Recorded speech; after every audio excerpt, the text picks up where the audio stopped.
Hello అండి. నా పేరు Sunil Kumar. Consultant dental surgeon. SK prime dental hospital సాంగారెడ్డి.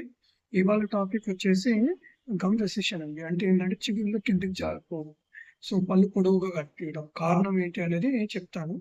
First ఏంటంటే మనం మొదలుగా చేయాల్సింది చాలా మంది రాంగ్ బ్రష్ వాడుతుంటారు. సో, దానివల్ల ఏమవుతుంటది అనంటే బ్రషింగ్ మెథడ్ కరెక్ట్‌గా లేకపోవడం వల్ల సో, అందరూ అనీవెన్‌గా తుమ్ముతుంటారు. ఫాస్ట్‌గా తుమ్ముతుంటారు. హార్డ్ బ్రష్ వాడుతుంటారు. దానివల్ల ఏమవుతుంటాయంటే ఆ బ్రిజిల్స్ అనేది చిగుర్లకు తగిలి చిగుర్లు పుండుగా మారిపోవడం, చిగుర్లు కిందకి జారడం అనేది జరుగుతుంటాయి. రెండోది ఏంటంటే గారబట్టడం క్యాలక్టస్ అంటే సరిగా అన్‌ఈవెన్‌గా ఉండకపోవడం వల్ల కూడా చిగుర్లకి అక్కడ బాక్టీరియా ఫార్మ్ అయ్యి అక్కడ పాకెట్ లాగా ఫార్మ్ అయితుంటుంది. దాంట్లో నుంచి చెవుల్లో నుంచి రక్తం రాకపోతే మనకి నోటి నుంచి దుర్వాసన రావడం కూడా అవుతూ ఉంటుంది. సో, మూడోదొచ్చేసి మనకి ఆహ్, ఆహ్, స్మోకింగ్ అండి. Smoking habits. జనరల్‌గా ఏంటంటే మనం స్మోకింగ్ అనేది చాలా మంది చేస్తూ ఉంటారు. సో, దానివల్ల గూడా పళ్ళు, చిగుళ్ళు అనేటివి జారిపోతూ ఉంటాయి.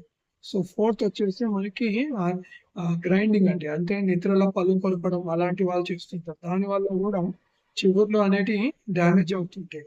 సో, ఇంకోటొచ్చేసి మనకి లాస్ట్ వచ్చేసి ఆహ్, ఫ్రీనల్, ఫ్రీనల్ అటాచ్‌మెంట్ అండి. జనరల్‌గా ఏంటి అనంటే మనకి పెదవుల మధ్యల చిన్న భాగం అటాచ్‌మెంట్ అయి ఉంటది. అటాచ్‌మెంట్ అన్‌ఈవెన్‌గా ఉన్నా కూడా దానివల్ల గూడా చెవుల మీద డ్యామేజ్ అయ్యి ఉంటది.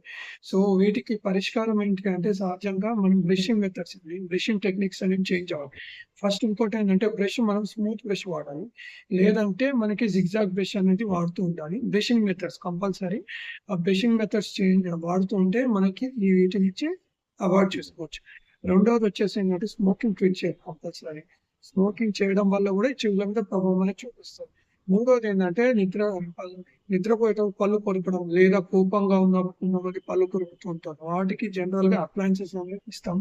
అప్లయెన్సెస్ వాడుతూ ఉంటే గూడా మనకి జనరల్‌గా ఈ చెవుల నుంచి డ్యామేజ్ అవ్వడం చేంజ్ చేసుకోవచ్చు. సో, నాలుగోదొకటొచ్చేసి మనకేంటి అంటే ఫ్రీనల్ అటాచ్‌మెంట్ సర్జరీస్ ద్వారా గూడా కరెక్షన్ చేసుకోవచ్చు. సో, దీనికి సంబంధించి వేరే సర్జరీస్ ఉంటాయి. మనం క్లీనింగ్ చేసుకొని గూడా రూట్ క్లీనింగ్ చేసుకొని గూడా మన గమ్ ప్రాబ్లమ్స్ అనేటివి అరికట్టొచ్చు. సో, మరి మనకి ఇంకా ఎక్కువగా ప్రాబ్లమ్స్ వస్తే గూడా మనకి దీని నుంచి మనము కన్సల్ట్ అవ్వచ్చు. డాక్టర్‌ని కన్సల్ట్ అయ్యి మనం చూయించుకొని దానికి సంబంధించిన ట్రీట్మెంట్ చేయించుకుంటే మీ ప్రాబ్లమ్ అనేది సాల్వ్ అయిద్ది.